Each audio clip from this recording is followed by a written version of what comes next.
Ku sujud menyembahmu.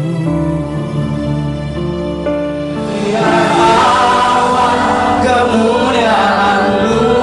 Satu sekali jemaat Tuhan bangkit berdiri. Turunlah memenuhi bait suci-Mu. Curahkanlah Roh Kudus-Mu.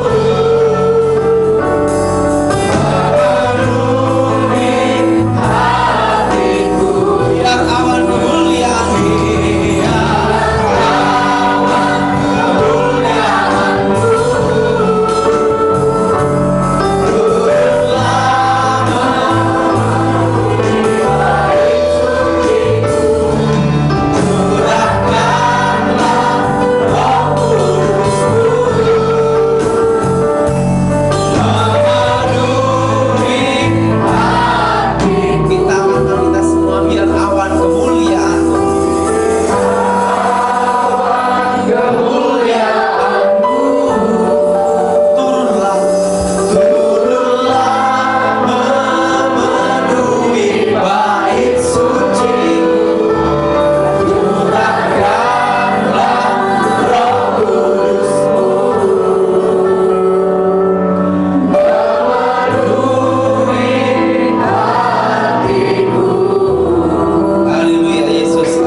Dikuduskan namamu, datang kerajaan dari kehendak-Mu, berkati firman-Mu, berkati kami semua.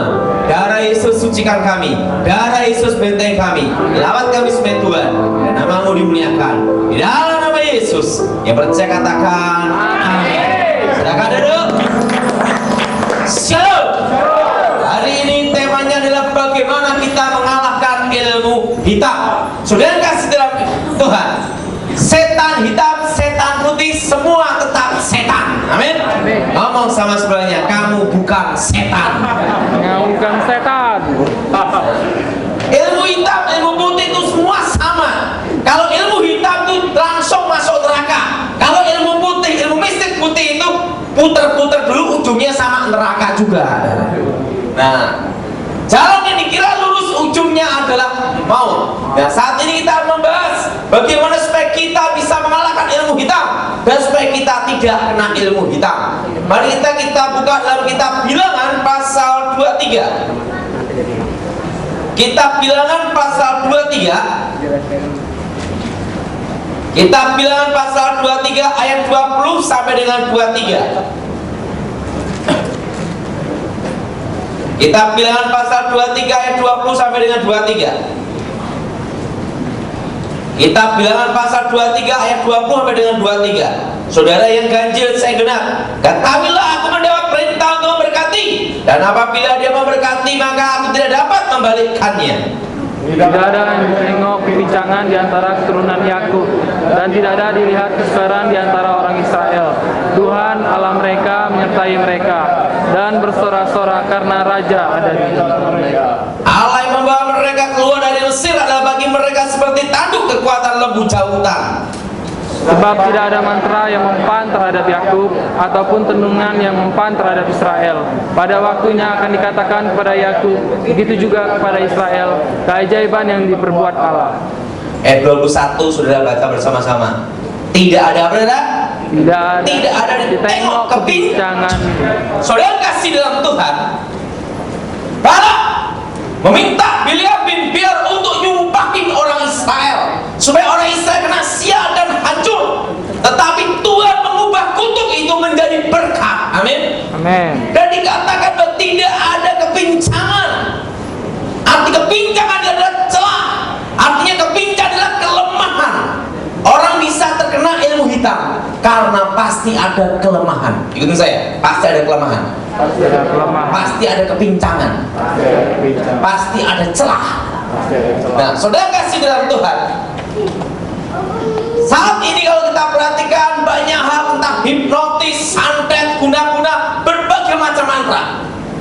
Dan orang mau daftar, mau jadi polisi juga pakai dukun. Halo?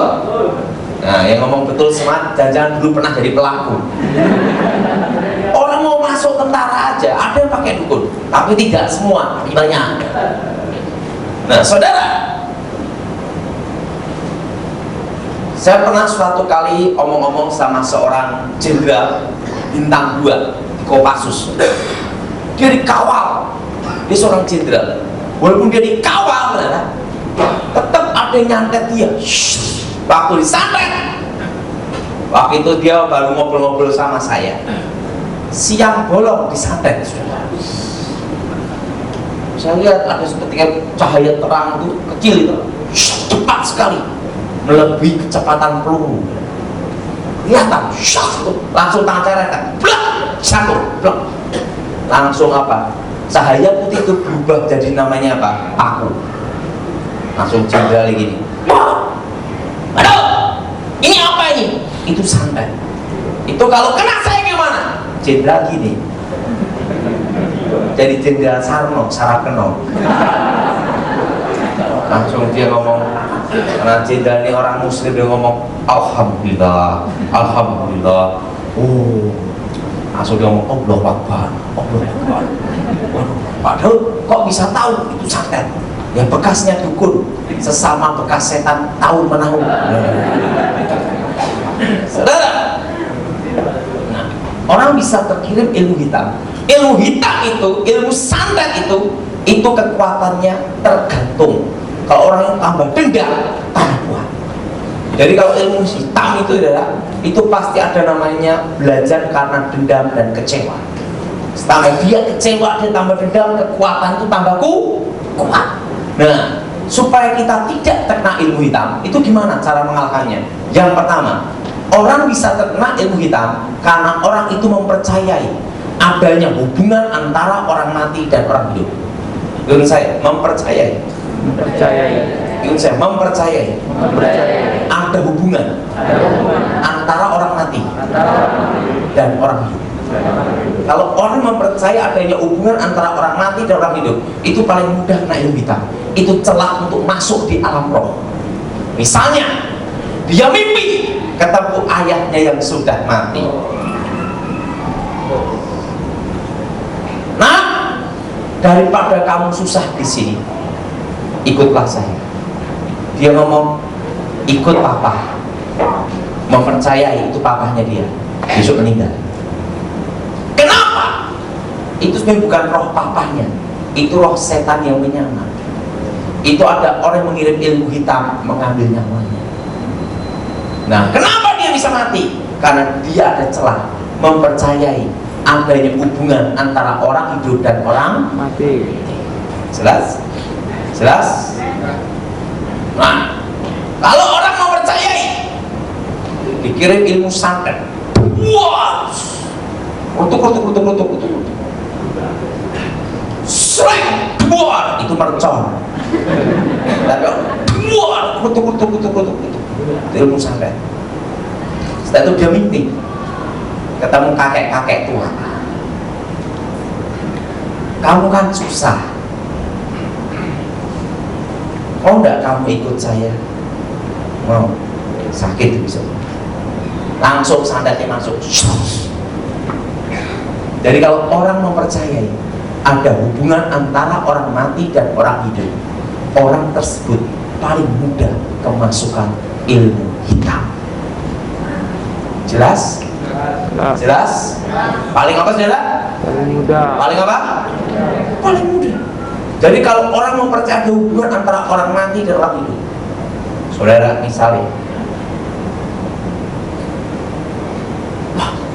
itu ada bayangan orang kerasukan pun juga ada penyebabnya.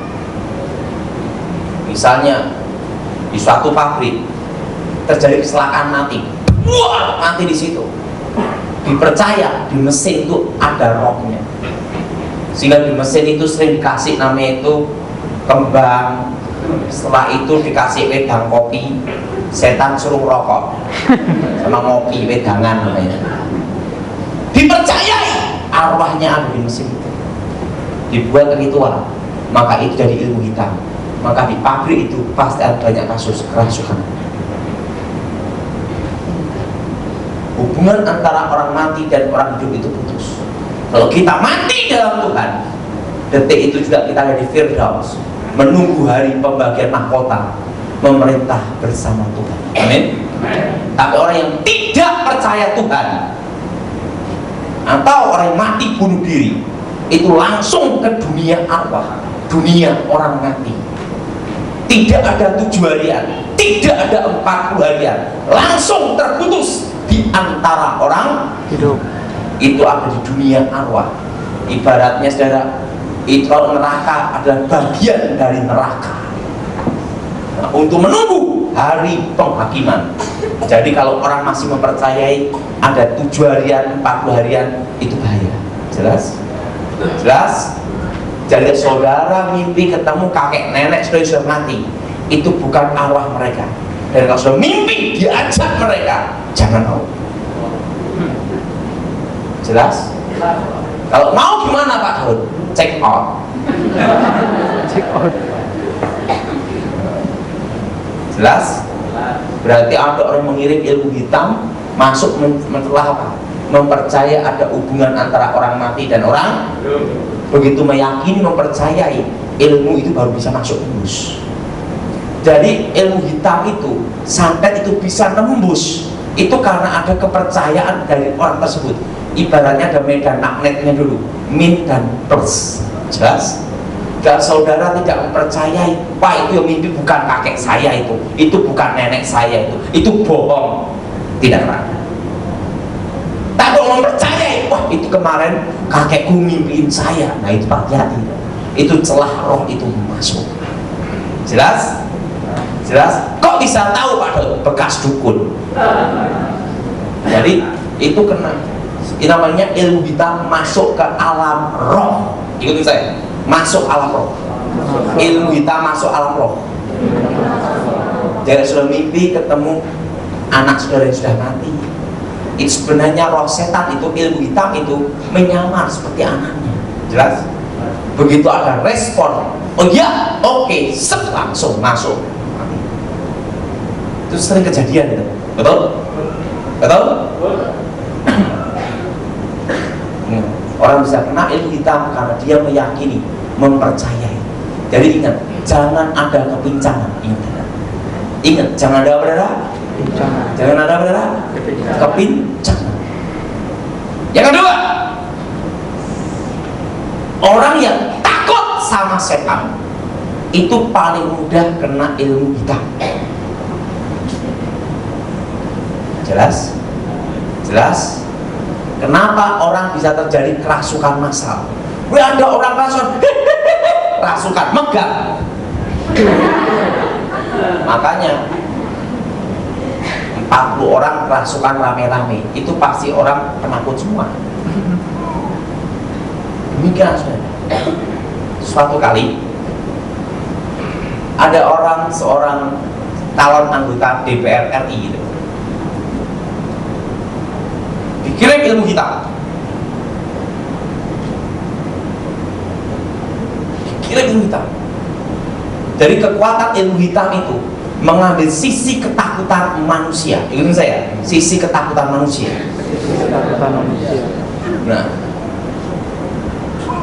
itu setiap hari pasti ada burung gagak di atap rumahnya. Kau.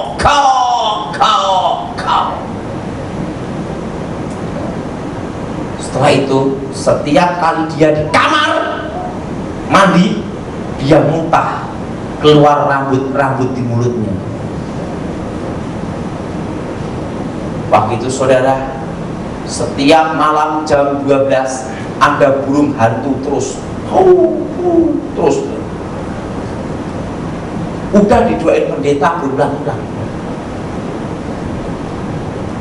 Sampai berapa semua pendeta dipanggil semua, dari pendeta Batak sampai Manado, sampai Jawa semua diundang. Jadi doa model bahasa apa ada. Pendeta dipanggil. Nanti anggota DPR dari sanitasi Pak itu bingung, doain ulang-ulang bisa. Akhirnya saya dipanggil datang.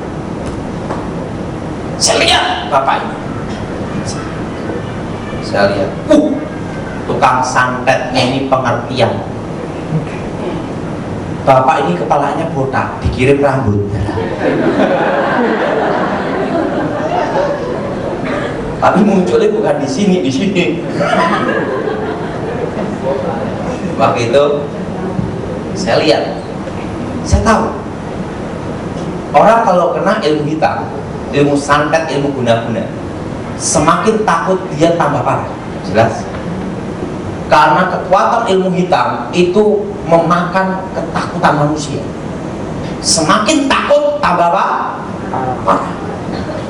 Lalu itu saya ngomong sama bapak ini, Pak, ada 2 pilihan yang harus bapak pilih salah satu. Apa itu? Pertama, mati.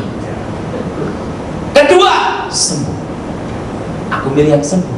Tidak mungkin saya mau mati dan sama seperti tidak mau. Saya mau, kalau Anda mau sembuh, dengerin saya. Pak, kalau ada bunyi burung gagak, gagak, tembak, goreng. Dia bingung. Ada burung hantu, jaring, tangkap, panggang. Diapain, Pak? Menu makan malam. Bosan. Pak, ada bunyi kayak ini, sampai wah, kutuk. Anggap aja itu mercon. Jangan hiraukan. Justru karena kamu takut, maka kekuatan itu akan memakan nyawa kamu. Tapi kalau kamu tidak takut, cuekin aja, nggak usah kamu hiraukan, kekuatan itu akan kalah. Karena kekuatan hitam itu memakan manusia melalui apa? Ketakutan. Apa saudara? Apa saudara? Ketakutan. Apa yang terjadi? Dilakuin kata saya. Ustaz Bapak yakin dan percaya, berdoa setiap hari, katakan, darah Yesus sucikan tubuh jiwa rohku. Darah Yesus bentengi aku. Darah Yesus lindungi aku. Pak, kalau saya lihat kakek-kakek lewat, nenek lewat gini,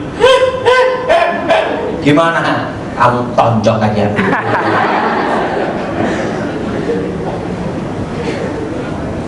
Tapi itu kan setan, roh, tidak bisa kelihatan, tidak bisa ada dagingnya. Wes pokoknya kamu dosa takut.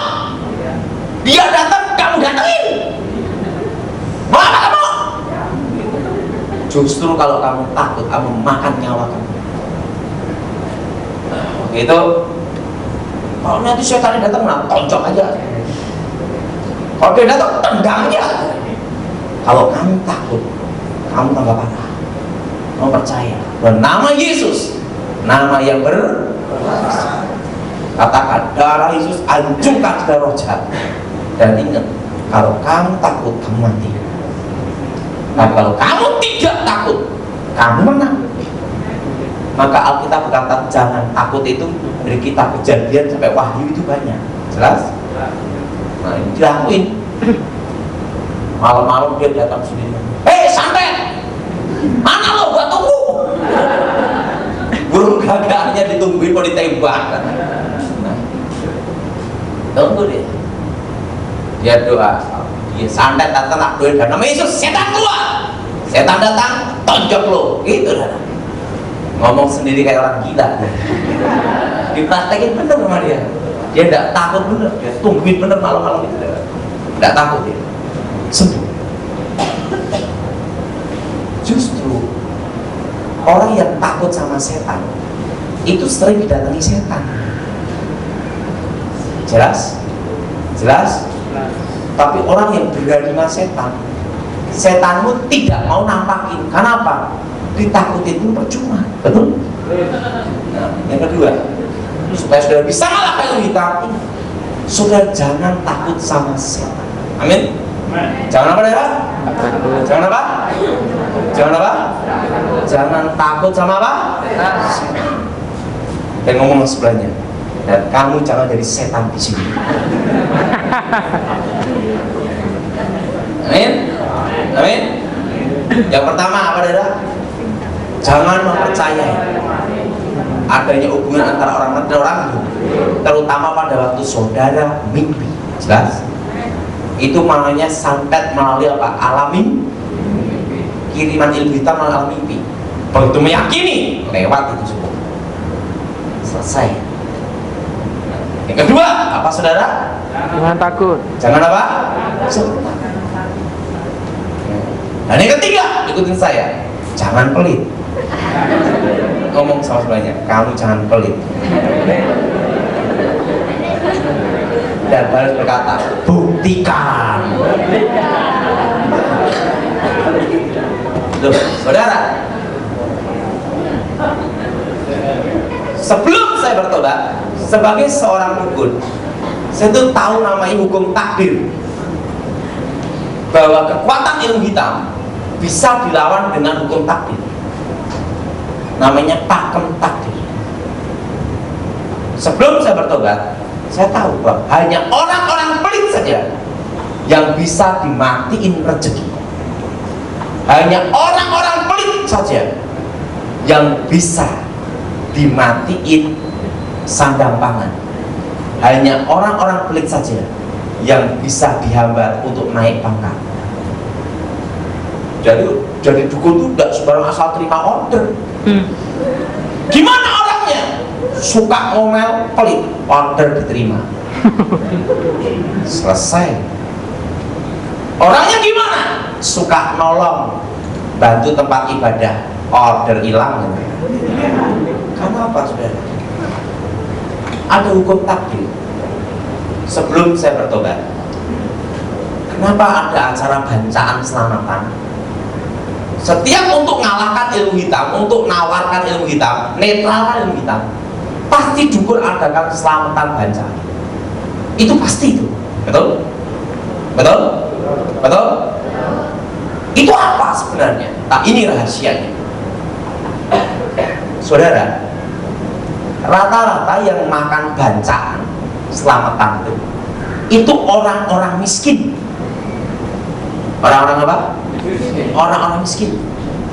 Kalau anak orang kaya nggak mau makan itu bancaan, pasti makannya Kentucky Fried Chicken, Pizza Hut. Betul? Betul? Ingat, orang bisa terkena ilmu hitam, matiin rezeki, mateni sandang pangan, menghambat pangkat, pasti orang pelit. Kalau orang itu tidak pelit, tidak bisa kena. Karena ada hukum takdir. Sebelum saya bertobat, saya tahu itu. Siapa yang menabur, dia yang menuai. Jadi saya tahu, wah ini kena pelit, pasti pelit. Tokonya sepi, mati rezeki, kasih tanah kuburan. Saya tahu ini pelit. Nah, apa langkah saya sebelum bertobat sebagai dukun? Diadakan bacaan selamatan supaya orang-orang miskin ini makan. Itu artinya sebelum-sebelumnya buang sial. Tapi sebenarnya artinya apa? Untuk dihadapkan dengan hukum takdir. Siapa yang menaruh belas kasihan ke orang-orang miskin, sesungguhnya memiutangi Tuhan. Dan hukum itu berlaku bukan hanya untuk orang Kristen, tapi semua umat manusia. Yang pada waktu orang itu lakukan nolong-nolong orang, ya bacaan selamatan, ngasih makan orang-orang miskin, berarti ingat, ilmu hitam itu dihadapkan dengan apa? Hukum takdir. Ikutin saya, hukum takdir. Ikutin saya, hukum takdir. Langsung balik gitu. Balik gitu. Nah, apakah itu pengaruh mantranya? Bukan.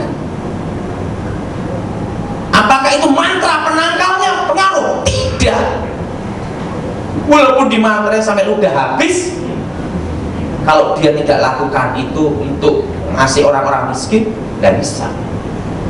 Itu ada syaratnya. Makanya setiap untuk mengalahkan ilmu hitam, sebelum saya bertobat pasti ada bacaan. Nah, kalau setelah saya bertobat tidak boleh bacaan selamatan, apalagi baca mentang-mentang cucuk vitamin komplit, tidak boleh. Setelah saya bertobat, kalau ada orang yang kayak gitu, wah harus ngasih perpuluhan di gereja. Nah, ngasih kolekte yang banyak. Jadi saudara ngasih persembahan, kolekte, ingat ngasih sama lihat, hati-hati ilmu kita. Karena ingat, hanya orang pelit saja yang bisa dimati rezeki. Jelas? Alkitab berkata, ingat, kalau kita memberi perpuluhan, Tuhan membukakan tingkap-tingkap lah.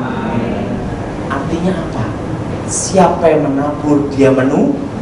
Jadi kalau orang punya ilmu hitam apapun, tapi saudara memberi belas kasihan ke orang, nolong orang, nyumbang gereja, memberi tempat ibadah gereja, kebaktian, persekutuan, komsel, bisa.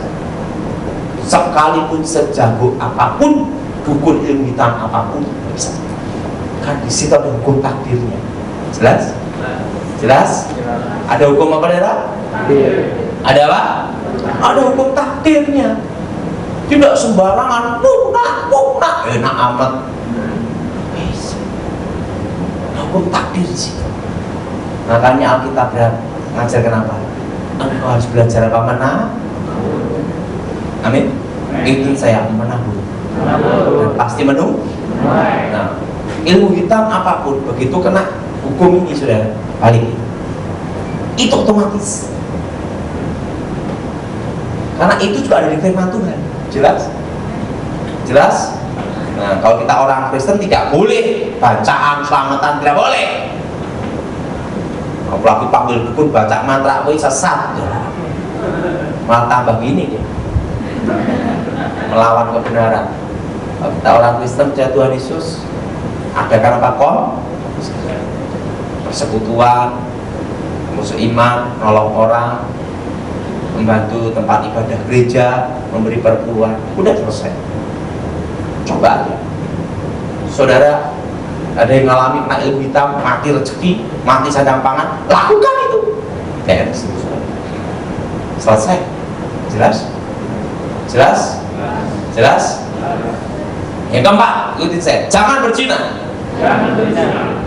Saudara, orang bisa terkena ilmu pelet, pasti laki-laki iseng dulu atau perempuan iseng dulu, gonta-ganti pasangan, itu paling mudah kena ilmu pelet. Jadi orang bisa kena ilmu hitam, ilmu guna-guna. Gini deh, apa gunanya ilmu hipnotis, apa bedanya ilmu hipnotis, dan apa bedanya guna-guna? Kalau hipnotis itu menguasai pikiran manusia 100%. Itu saya 100%. Orang kalau kena hipnotis 100%, itu saya tidak sadar. Berarti kalau orang kena hipnotis 100% tidak sadar. Maksimal orang terkena hipnotis itu 3 hari. 3 hari kalau dia tidak sadar, bisa sarno, sarape keno, bisa gila, karena sarape tidak kuat. Jelas? Nah, itu namanya termasuk gendam, tepuk, dompet hilang semua, itu sama, itu maksimal 3 hari. Kalau dihipnotis digendam sampai 1 bulan, wah nggak tahan orang, gila. Jelas? Nah, beda dengan guna-guna, ikuti saya, guna-guna menguasai pikiran manusia maksimal, ingat berapa persen ada? 50%. Jadi orang itu masih ada di bawah kesadaran. Jelas? Jelas? Masih apa, saudara? Di bawah apa? Di bawah kesadaran. Ada sadarnya dia. Nah, orang kena guna-guna itu pasti dia buka celah dulu. Maka ingat kalian, tidak tengok kepincangan Yakub. Jelas? Artinya apa? Kelemahan. Jelas? Yang keempat, saudara, orang kena guna-guna itu 50% masih bawah kesadaran. Dan orang kena guna-guna itu bisa sampai 5 tahun, 10 tahun. Karena kasusnya beda dengan hipnotis. Kalau hipnotis 100 per guna-guna, kalau saudara 50%. 50%. Kalau kena guna-guna di atas 10 tahun, nah itu baru gini. Nah, kalau kelemahan hipnotis ada Orang suka tertawa itu tidak bisa dihipnotis, karena posisi netral, pikiran tidak kosong dan tidak konsen. Dan ilmu gendam itu ada kelemahannya. Coba ini kesini ya. Ilmu gendam itu ada kelemahan. Tenang aja, saya sudah bertobat, tidak menghipnotis kamu. Rata-rata orang kalau mau gendam itu nawarkan barang. Bapak saya belum. Berapa? Berapa? Nah, tepuk. Begitu ini ada respon. Karena makanya orang cuek itu tidak bisa kena gendam. Orang bisa kena gendam karena ada respon dulu. Jelas? Jelas? Jelas? Orang kalau gendam itu pasti tepuk sini, juga tepuk sini. Pasti tepuk bagian sini. Tidak mungkin tepuk sebelah sini. Kalau laki-laki sering tepuk sebelah sini itu homo. Nah, kenapa bagian sini? Karena bagian sini dekat dengan saraf bagian sini, leher. Jelas? Ini saraf mana? Alam bawah makanya orang gendam ke sini. Kenapa dari sini? Sarafnya kejauhan. Nah, kelemahan ilmu gendam itu seperti ini. Bapak saya belum. Mau jual jam. Balas gini, plak netral. Pengaruh hilang. Jelas? Jelas? Jelas? Nah, tapi kalau mau balikin ilmu gendam atau hipnotis itu mudah. Itu saya, di mana titik kekuatan, Di mana titik kekuatan? di situlah titik kelemahan. Itulah titik kelemahan. Orang belajar ilmu gendam hipnotis pasti belajar konsentrasi. Orang kalau konsentrasi pas bagian sini, bukan semua bagian sini.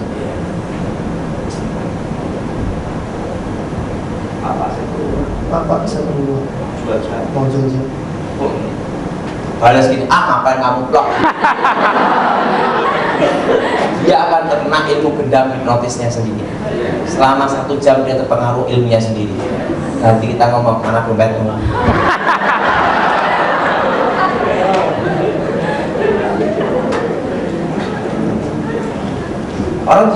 Ilmu hitam bisa dikalahkan dengan teknik kok. Orang bisa kena gendam itu karena ada respon. Jelas? Jelas? Makanya wanita galak itu tidak bisa digendam. Laki-laki yang galak cuek itu susah. Tepuk. Ya itu. Jelas? Nah, orang ingat, orang bisa kena ilmu hitam, kena guna-guna, pasti dia ada celah dulu. Berzina. Jelas? Apa saudara? Apa saudara? Berzina. Jadi itu ada celahnya masuk itu dari situ. Pertama hanya iseng main perempuan, karena masuk ilmu hitam. Jadi ilmu hitam itu masuk harus ada jalannya, tanpa jalan tidak bisa. Makanya laki-laki walaupun dia bukan orang Kristen tapi cuek, dia tidak suka sama main perempuan juga tidak bisa kena. Jelas?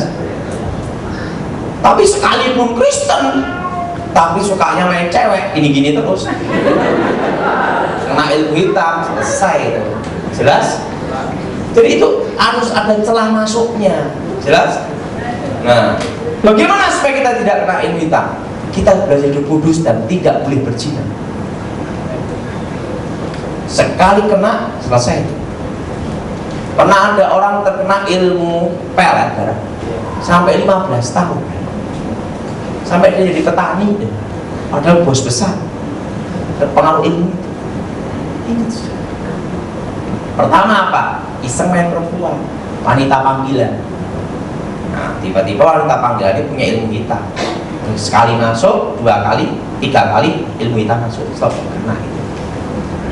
Pak, kalau saya punya suami udah lanjut gimana? Sudah bertobat, berhenti berzina.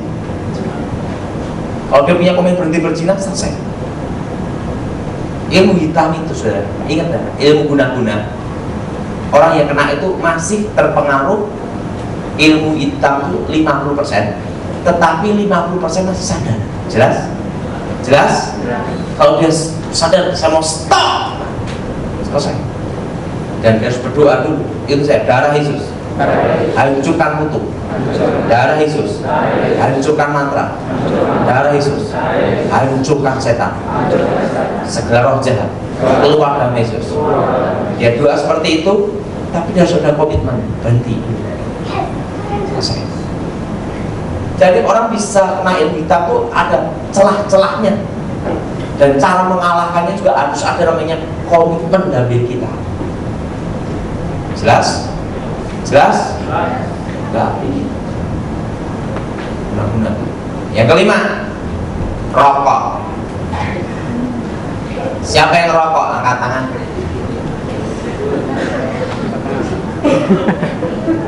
Orang yang rokok itu paling mudah kena ilmu hitam. Memang di Alkitab tidak tertulis dilarang merokok, tapi di pom bensin ada. Coba aja di pom bensin rokok, jadi tangkap loh. Ledak. Nah, saudara, tubuhmu adalah bait Allah. Siapa yang merusak bait Allah akan dibinasakan Allah. Saudara, kenapa orang merokok itu bisa kena ilmu hitam? Sekali itu pendeta rokok kena ilmu hitam, pasti kena. Rokok terbuat unsur apa? Tembakau. Unsur apa? Dibakar keluar apa? Api kemenyan terbuat dari apa? Terbuat dari apa? Dibakar apa? Api satu unsur. Satu apa? Makanya orang kalau mau gendam juga bisa pakai rokok. Rokok dulu, deketin, masuk asap rokoknya, masukin.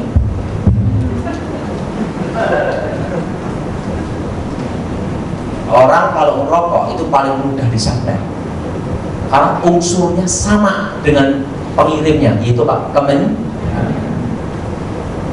wah, sampai shush, mati buat rokok.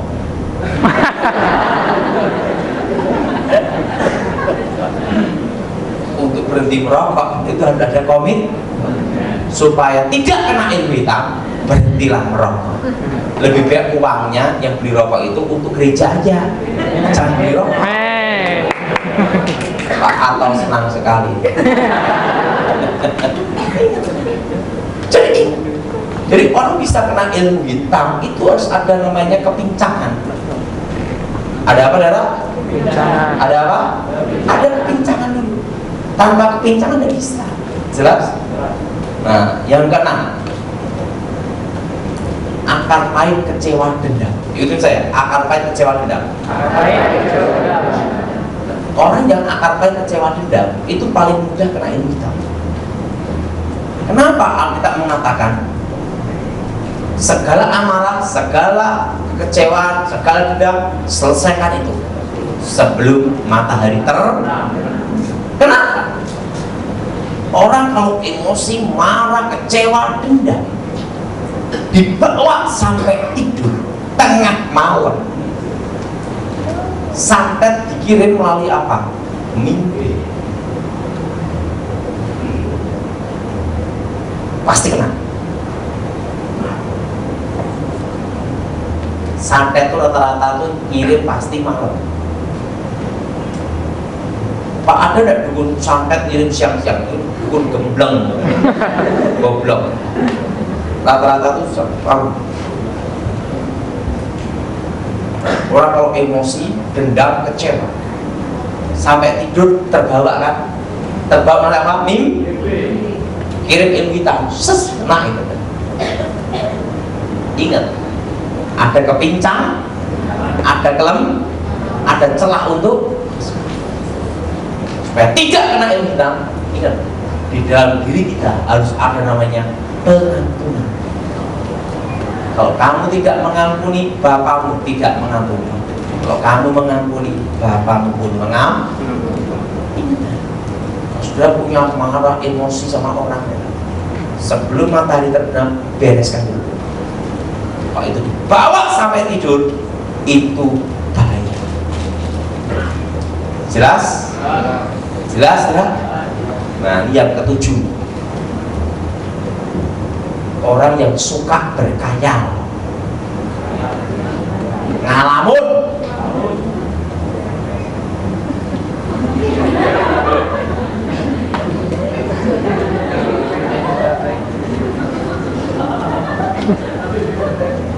Itu paling mudah kena ilmu hitam.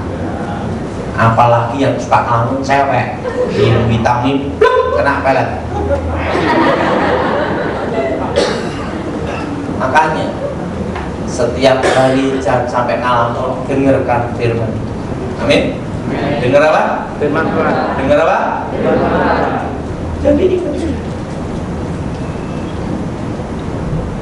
ada 7 celah ilmu hitam masuk dalam diri seseorang, dan untuk mengalahkannya ada 7 cara juga. Jelas? Jelas? Ingat, kalau sudah dikirim ilmu hitam yang menyekam ketakutan, lawan ketakutannya itu. Nah, saudara dikirim ilmu hitam yang untuk mengakhiri rezeki, ingat, hadapkan dengan hukum takdir. Jelas? Menabur menu. Saudara dihadapkan dengan ilmu jenis pelet, ingat, berhenti berzina, bertobat. Karena ingat, masih 50% dalam bawa kesal. Nah, kitab 2 ini dari Yesus Al-Quran sudah berkata, kalian ada komitmen untuk bertobat dulu. Kelas. Jelas? Jelas? Dan ingat, dan jangan merokok. Siapa yang merokok? Jujur, angkat tangan. Ingat lagi. Tinggi-tinggi. Angkat tangan lagi. Pas buang air besar merokok. Kirim santet. Nungging. Kenapa? Kena santet di toilet.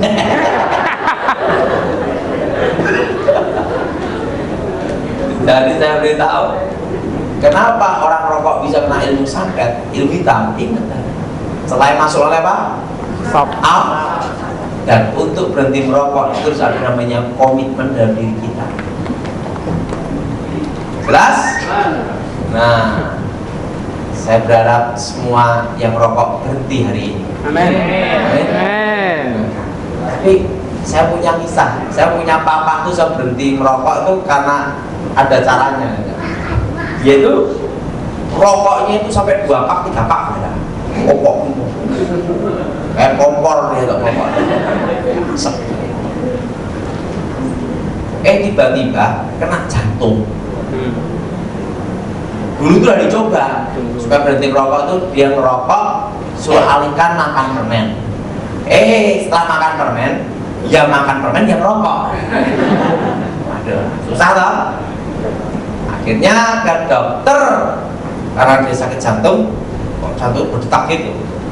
Dokter langsung ngomong, kamu mau mati apa hidup? Kalau mau mati ngerokok lagi gitu. Pasti mati gitu. Nah, dia itu harus di-ring, dioperasi di ring. Nah, paling takut dia itu takut dioperasi karena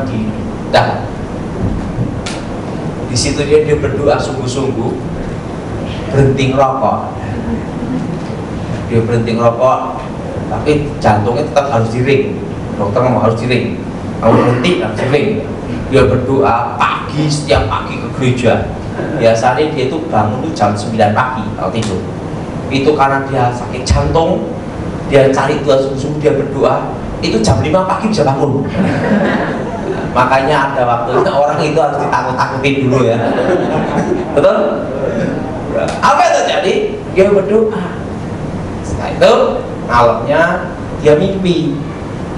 Mimpinya ngomong gini, kamu pergi ke dokter, namanya dokter ini, dokter Kristen.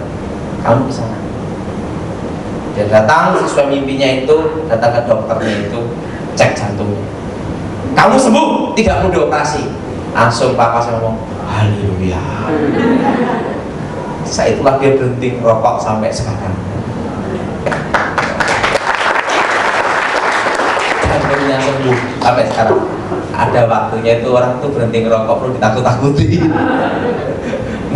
Nah, saudara, besok pagi saya akan khotbah tentang 7 cara Allah berbicara. Apa saudara? 7 cara.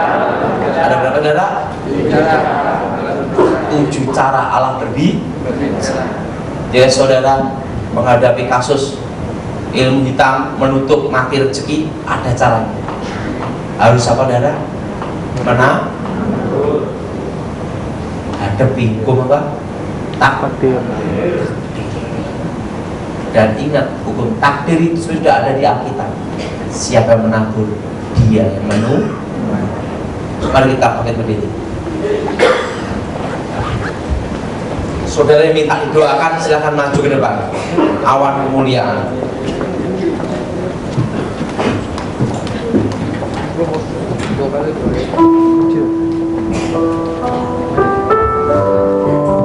Besok kebaktian jam 9 pagi. Jam berapa saudara?